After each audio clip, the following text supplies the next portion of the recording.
너무 안 큰가요? 깜짝이야. 너무 커요, 안 커요? 괜찮아요? 세게 해야지. 세게. 어디였니?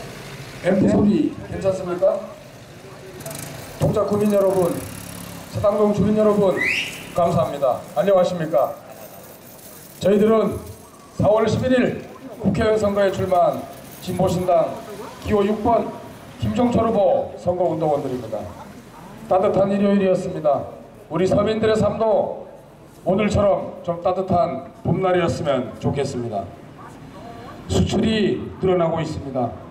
외환보유고는 건국 이래 최고라고 합니다. 국가신용등급도 올랐다고 자랑을 하고 있습니다. 그런데 왜 우리 서민들의 삶은 알게 모르게 점점 더 힘들어지고 있습니까? 뭔가 문제가 있는 것 아닙니까? 좀 바꿔야 하지 않겠습니까? 4월 11일은 누구를 위해 투표하실 계획이십니까? 재벌을 위해 투표하지 말아주십시오. 재벌이 권력마저 가지게 되면 우리 아이들의 미래는 대기업의 비정규직 노동자가 될 것입니다. 할아버지 할머님, 손자 손녀를 위해 투표해 주십시오. 재벌을 위해, 정몽준 후보를 위해 투표하지 말아주십시오. 현대 출신 이명박 대통령이 집권한 새누리당 지난 정권 4년 동안 서민들의 삶은 더욱 힘들어졌습니다. 이제 더 이상 졸라맬 허리띠도 없습니다. 서민들이 허리띠 또 졸라매다간 허리가 끊어질 판입니다. 뭔가 바꿔야 하지 않겠습니까? 지난 수십 년을 재벌 특권층이 의회에서 정치를 벌여왔습니다. 재벌 정치, 낡은 정치 종치겠습니다.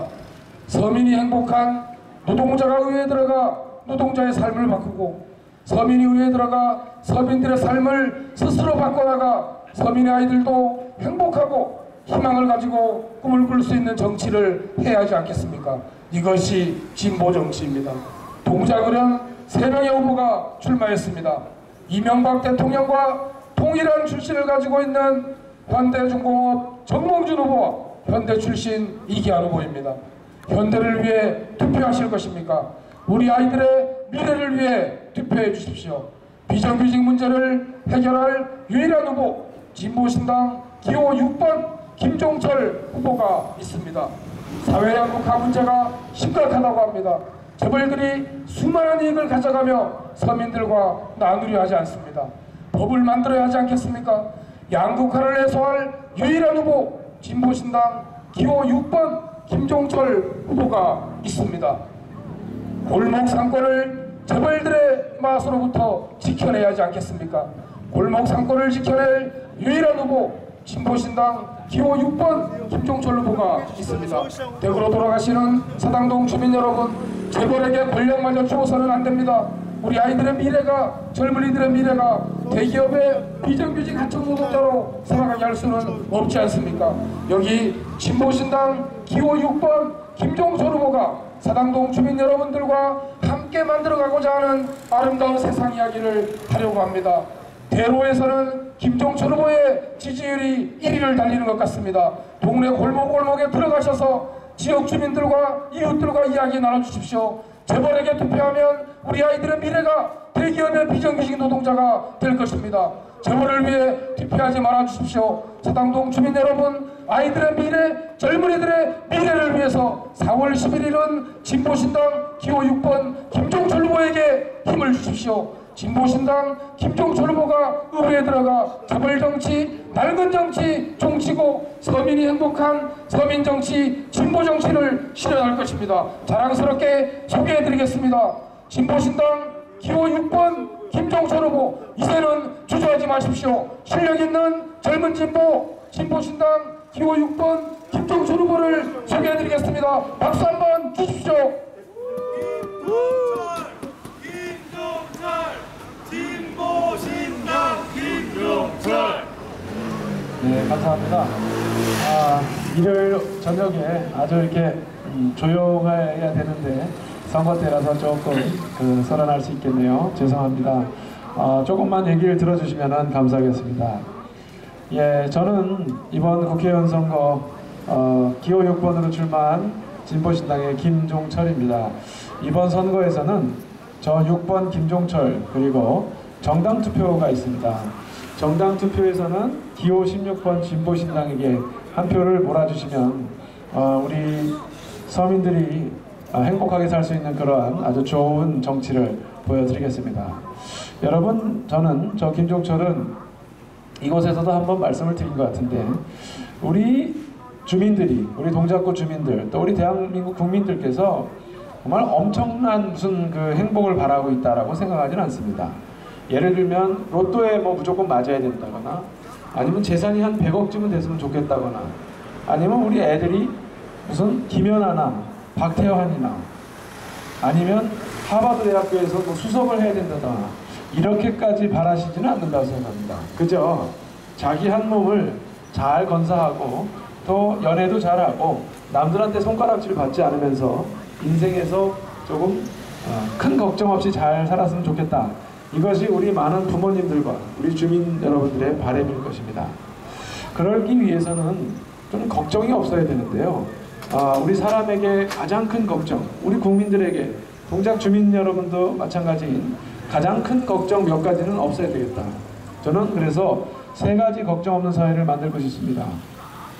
그 첫 번째는 병원비고요. 두 번째는 교육비, 마지막으로는 내 집 마련 걱정입니다. 여러분, 그 중에서 먼저 교육비 얘기를 좀 해볼게요.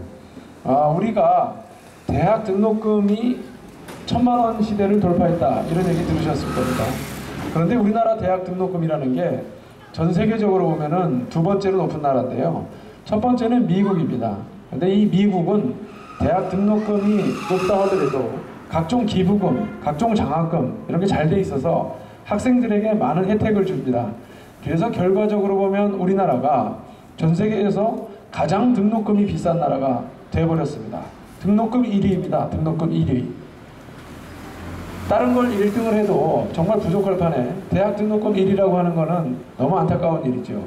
그런데 이 등록금을 부모님들이 1년에 1000만 원 가까이 하는 이 등록금을 대주기가 어려우니까 결과적으로는 대학생들이, 서민의 대학생 자녀들이 하는 것이 무엇이냐면은 주로 어떤 마트에서 밤샘 아르바이트를 하거나 아니면 피자집에서 배달을 하거나 이런 식으로 하다가 어떤 경우에는 사고가 나서 죽기도 하고 이게 보도가 되고 그랬죠. 또 밤샘 아르바이트를 하게 되면은 낮에는 정신이 없죠. 졸리고 해서 결과적으로는 공부도 잘 못하게 되고 결국 서민층의 자녀들은 아주 불리한 조건에서 아르바이트를 해가면서 공부를 해야 되고 반면에 재벌집, 부잣집 자식들은 해외 연수다, 어학연수다, 무슨 탐방이다 해가지고 학기가 바뀌게 되면은 그렇게 방학 때만 해도 계속 그렇게 나갈 수 있는 여유 있는 환경에서 공부를 하기 때문에 결국 부자 집의 아이들은 부를 대물 일 받게 되고 가난한 집의 아이들은 가난을 대물 일 받게 되는 그것이 교육을 통해서 이루어지고 있는 것이 오늘날의 현실입니다. 그건 비단 대학 등록금만의 문제가 아니죠. 사교육 문제도 마찬가지입니다. 어렸을 때부터 100만 원짜리 영어 유치원에 다니는 아이들과 그냥 참고서 가지고 동네 학원에서 영어 배우는 아이가 단순하게 경쟁했을 때 누가 영어를 더 잘할 것인지 그건 뻔히 나오는 것이죠. 학력고사 점수에서 가장 크게 차이가 나는 것이 아마 뭐 수학도 있겠지만은 영어에서도 큰 차이가 난다고 하죠. 그래서 저는 이러한 불공평한 경쟁은 이제는 없어야 된다. 교육 문제 때문에 부모님들이 속이 상하고 내가 부자가 아니어서 부모님이 부자가 아니어서 아이들도 불공평한 교육을 받을 수 있는 사회는 없었으면 좋겠다. 그리고 등록금 문제 때문에 학생들이 아르바이트를 해야 되고 심지어는 피자 배달에다가 사고 나서 죽기도 하고 이런 사회는 없어야 된다. 그러기 위해서는 태어나서부터 아이가 사회에 진출하기 전까지의 모든 과정, 대학 등록금까지를 저는 국가가 책임져야 된다고 생각하는데 여러분 어떻게 생각하십니까? 정말 대학 등록금까지 국가가 책임지는 사회 꼭 바라신다면 격려의 박수 한번 부탁드리겠습니다. 네. 제가 다른 나라는 대학 등록금이 다 많은데 우리나라만 없앴다고 하는 얘기가 아닙니다. 아까 미국이 대학 등록금이 우리보다 비싸다고 했고 대신 장학금이 많아서 우리보다 대학 등록금이 싸다고 말씀드렸는데 프랑스라든가 독일이라든가 스웨덴이라 이런 나라들은 대부분 복지가 잘 돼 있어서 등록금이 없거나 아니면 있더라도 한 60만원, 70만원 수준입니다. 그 중에 그 60만원, 70만원에도 의료보험비 같은 게 포함이 돼 있어서 실제로는 대학 등록금이 없다고 보시는 게 정답입니다. 저는 이들이 이 선진복지국가들이 만들어 놓은 것처럼 적어도 태어나서 사회에 진출하기 전까지는 책임지고 나라가 교육을 책임지는 그러한 시스템이 되었으면 좋겠습니다. 여러분, 두 번째 걱정 없는 사회는 제가 생각할 때는 병원비 걱정이 없는 사회가 되었으면 좋겠습니다. 병원비가 무엇입니까? 요즘 우리 서민들 병원에 입원하게 되면은 가족이 병원에 입원하게 되면은 여러 가지 고민이 되는데 그 중에 하나가 바로 병원비 걱정입니다. 병보다 병원비가 더 무서운 사회가 되었죠. 가족이 아프게 되면은 어떻게 하면 잘 치료할까만 고민해야 될 가족이 병원비부터 고민해야 되는 이 현실, 정말 저는 문제라고 생각을 합니다. 응급실에 우리 가족이 갑자기 실려가게 되면은요, 의사 선생님이 MRI나 CT 같은 거 찍어보자고 하면은 덜컥하죠. 이거 얼마나 할까부터. 저는 이건 정말 잘못됐다고 봅니다. 가족이 병원에 입원하게 되면은 누구나 다 할 거 없이 그냥 내 사랑하는 가족 좀 제대로 치료받을 수 있게만 고민하고 하는 것이 맞지, 병원비부터 걱정하는 사회. 그리고 또 6인실에 병원에 입원하게 되면은 어떻게든 6인실에 입원시키기 위해서 정말 노력해야 되고, 그 6인실 도태기 같은 그 방에 환자 6명, 가족 6명, 도합 12명이 있는 거를 그렇게 보내지 못해서 안달나는, 그러니까 병원비가 없어서, 돈이 없어서 6인실에 보내야 되는 이런 현실은 없었으면 좋겠습니다. 다른 나라들처럼 환자가 입원하게 되면 어떻게든 치료를 할 텐데 최대한의 성의를 보이고 그것도 나라에서 모두 무상으로 제공할 수 있는 그러한 사회를 저는 꼭 만들고 싶습니다. 제가 약속드리는 두 번째 약속, 병원비 걱정 없는 사회, 저는 꼭 만들고 싶습니다. 세 번째 걱정, 아까 말씀드렸다시피 내 집 마련 걱정이죠. 여러분, 우리나라 청년들이 결혼을 잘 하지 못하는 이유가, 꺼려하는 이유가 내 집 마련을 할 수 있는 전망이 없기 때문에 결과적으로는 연애도 못하고 결국 결혼도 못하게 된다는 얘기가 있습니다. 집을 장만할 수 없고 전세금 같은 것도 마련할 수 없으니까 그러다 보니 연애도 잘 못하는 그런 사태가 되고 결국 출산율도 떨어지고 이런 등등의 문제가 생기는 것이죠. 그런데 내 집 마련의 걱정, 전세금 걱정이 이렇게 있다고 한다면 우리나라가 만약에 주택의 숫자가 전체 가구의 숫자보다 작아서, 즉 주택 숫자보다 인구 숫자, 가구 숫자가 많아서 생기는 문제라고 하면 이해할 수 있겠습니다만, 실제로 우리나라의 가구 수는 주택 수는 가구 수에 비해서 이미 108%나 많은 것이 현실입니다. 즉 주택 보급률이 108%가 되었다는 것이죠.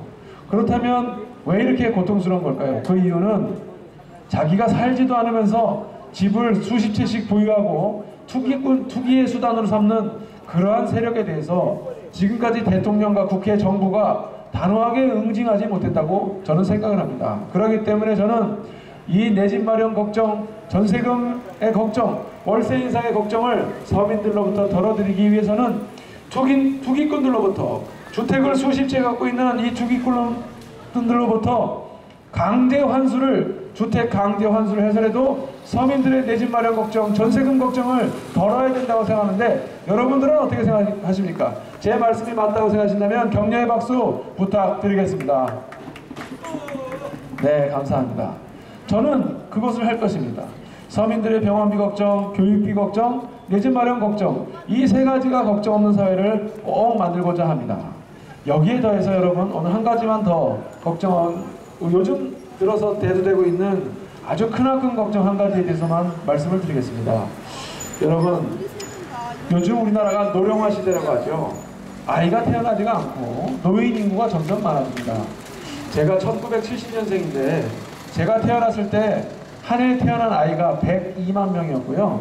1971년 돼지띠는 104만 명이 태어났습니다. 엄청난 숫자가 태어났죠. 근데 작년에 우리나라에 태어난 아기 숫자가 47만 명밖에 되지 않습니다. 절반도 안 됩니다. 40년이 지났는데 이대로 가면은 제가 80살이 되는 때는 80살 노인이 40살 젊은 분들보다 더 많은 나라가 될 것입니다. 정말 심각한 문제죠. 이 노인 문제 그래서 심각하게 대처를 해야 되고 이미 문제가 터졌습니다. 우리나라 노인분들의 사망 원인이 쭉 있는데요. 첫 번째가 암입니다. 사망 원인 1위가 암이고요. 두 번째는 심장병이나 고혈압 같은 혈관계 질환이 2위입니다. 그러면 3위는 뭘까요? 세 번째. 자살입니다. 자살. 노인분들이 암이나 심장병 같은 걸로 돌아가시지 않고 세 번째로 자살 그 원인이 높은 게 자살입니다. 그런데 이게 전 세계적으로 보면은 1위입니다. 1위. 우리나라 자살률이 1위입니다. 1위.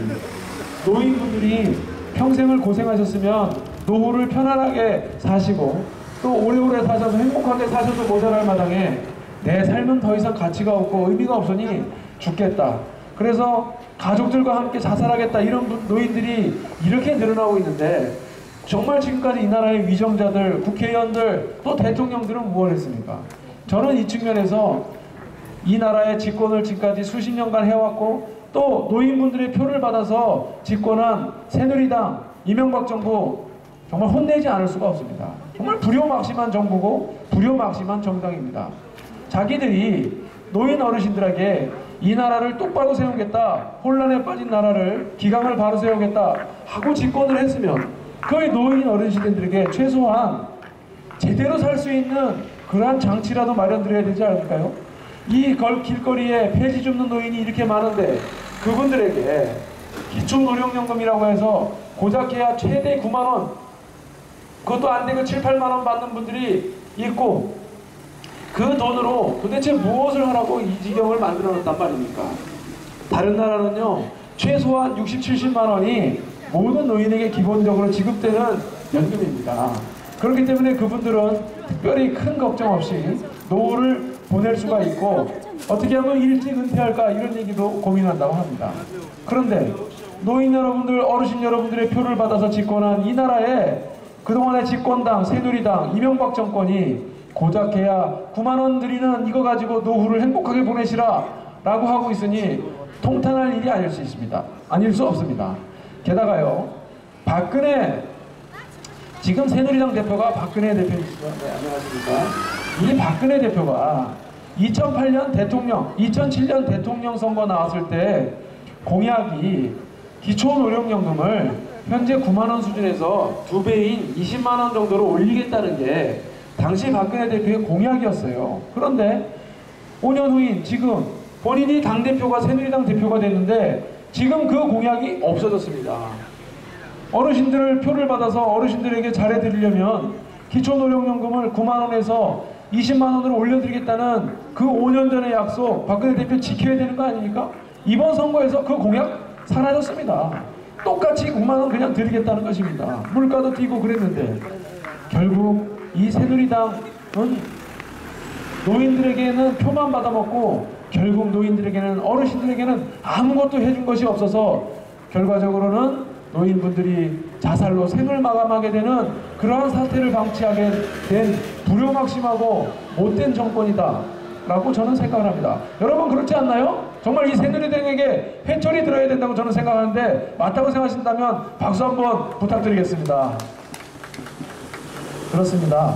제가 서민들의 병원비, 보육비, 교육비, 그리고 내 집 마련 걱정 없애드리고 우리 어르신들이 최소한 기초노령연금을 빨리 2배로 올리고 좀 더 나가서는 30만원, 좀 이 정도로 올려서 아주 풍족하지는 못하더라도 기본적으로 생활을 좀 어느 정도는 유지할 수 있게 해드려야 된다는 말씀을 드렸는데 그러면 이 말씀 당연히 나오십니다. 그 많은 돈을 누가 댈 거냐 그런 말 하십니다. 당연히 나올 수 있는 질문입니다. 저는요 우리나라가 돈이 없으면 이런 얘기 하지도 않아요. 세금을 이미 많이 걷고 있으면 이런 얘기 하지 않습니다. 이미 2010년 말에요 우리나라 재벌들이 갖고 있는 돈이 얼마냐는 걸 조사를 했는데 통장에 지금 현찰로 갖고 있는 돈 플러스 당장 3개월 안에 현금으로 바꿀 수 있는 자산이 104조 원이었습니다. 104조 원. 재벌 대기업들이 갖고 있는 돈이 우리나라 국내 총생산의 거의 10분의 1 가까이 정도 되는 만큼 굉장히 많아졌습니다. 그 많은 돈을 그들이 어떻게 모았습니까? 청년들, 노동자들은 비정규직이 돼서 월급 제대로 못 받고 자영업자분들은 뼈 빠지기 일해도 장사 안 되고 정말 그렇게 노력해도 일이 장사가 안 돼서 감 내리고 이런 식으로 해서 돈도 못 벌고 해서 벌어들인 돈이 재벌들이 100조 원이 넘는 돈을 갖고 있는 것입니다. 저는 그들에게 재벌들이 이미 그만큼 많이 벌었으면 이제는 당신들도 당당하게 세금 내라, 선진국들처럼 세금 내라라고 요구해야 된다고 생각합니다. 그렇게 모인 돈으로 병원비, 교육비, 주거안정 이룰 수 있고요. 그리고 우리 노인들의 노인연금 현재 9만원에서 20만원 수준으로 또 더 나아가서 30만원 수준으로 해서 아주 풍족하진 않지만 그래도 어느 정도 살 수 있는 돈은 보장해 드릴 수 있다고 생각합니다. 제가 지금까지 말씀드린 것이 네, 감사합니다. 제가 지금까지 말씀드린 것 재벌 출신이고 현재도 재벌인 정몽준 후보가 더 잘할 수 있다고 생각하신다면 이번에 정몽준 후보 또 찍으셔도 괜찮습니다.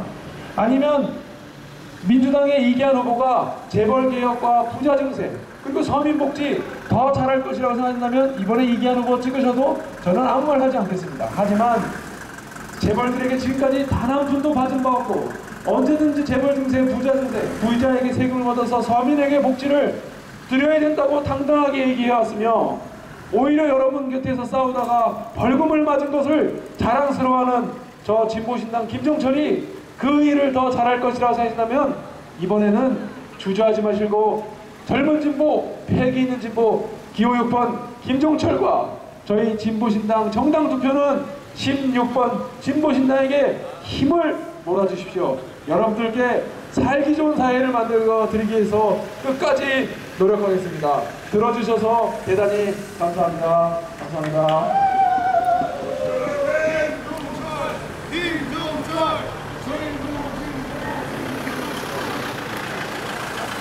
자, 김종철 후보 연호 한 번 더 하겠습니다. 시작. 김종철.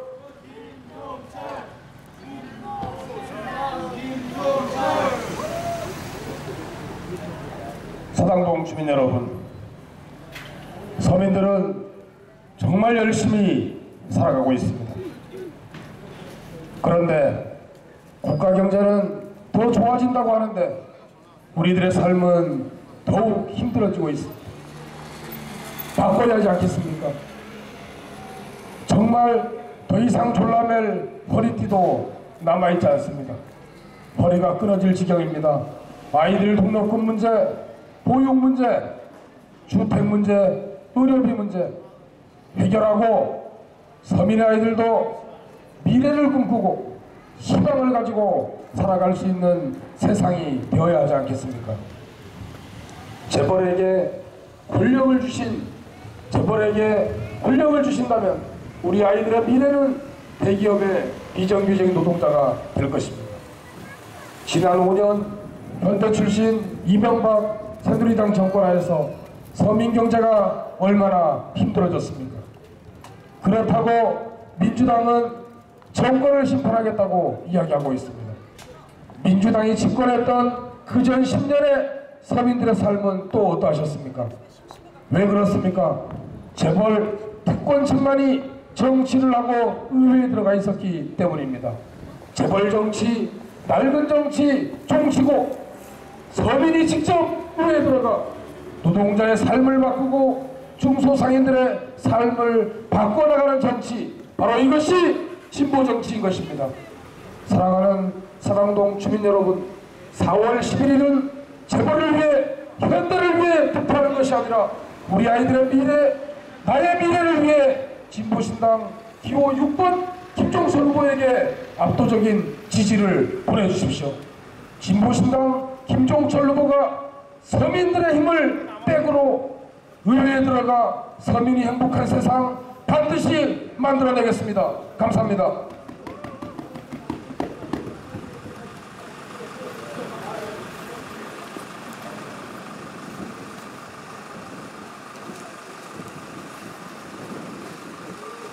안녕하세요. 영화 화차의 감독 변영주입니다. 주위를 돌아보면 아직도 이 사회 이론으로 인정받지 못하는 사람들이 많은 것 같습니다. 이들의 이야기를 카메라에 담을 때 영화를 만드는 사람으로서 보람을 느끼는데요. 진보신당 비례대표 후보 비정규직 청소노동자 김순자 씨가 국회에 등원하는 영화를 꼭 찍어보고 싶습니다. 진보신당 비례대표 1번 후보 김순자입니다. 저는 청소노동자입니다. 휴게실이 없어 계단 밑에 자리를 깔고 휴식을 취해야 하는 청소노동자들이 많습니다. 쉬는 시간에 차가운 도시락을 먹거나 그나마도 챙겨 먹지 못하는 경우가 허다합니다.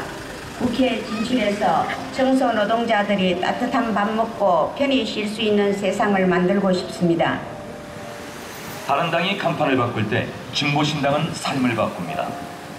기호 16번 진보신당.